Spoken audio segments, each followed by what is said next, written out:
Шимпанзото Коко е приказна само по себе. Коко е родено на 26 децември 1995 година, негде после негова 9-месечна возраст останува без родители.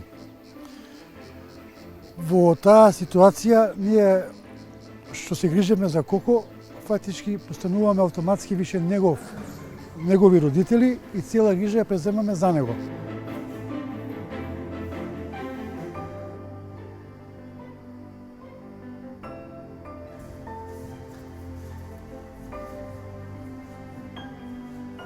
Кај Коко се гледаше анксиозност и оние тикови кои што ги имаше како само шимпанзо во едно мало живеалиште 2 на 2 кафес, каде што живееше со години. Нормално и за човек и за било кој животенче кој е само да падне во депресија или пак да биде анксиозно. Затоа инсистирање на неколку македонски новинари кои што го приметили и лошото живеалиште на Коко, но и неговото однесување како и дел од нашите зоонегователи кои што се грижаат за него.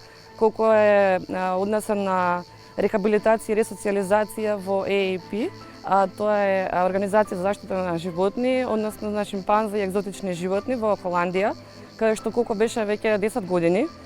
Таму беше ресоциализиран, живееше заедно со други шимпанза и за среќа го вратија овде целосно како нова шимпанза.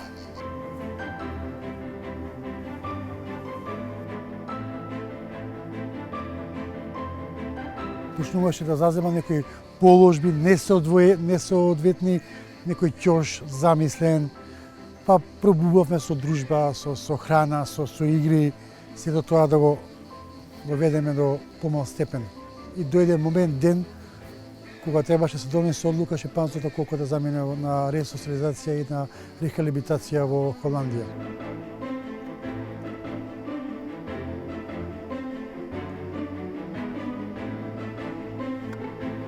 I know Coco now 4 years, and I've seen him growing up in a group, learning all kind of different social shim behaviors. What I saw is also that he is used to seeing people to see public. Some of our chimps at AAP are not used to that, but Coco is reacting in a good, friendly way.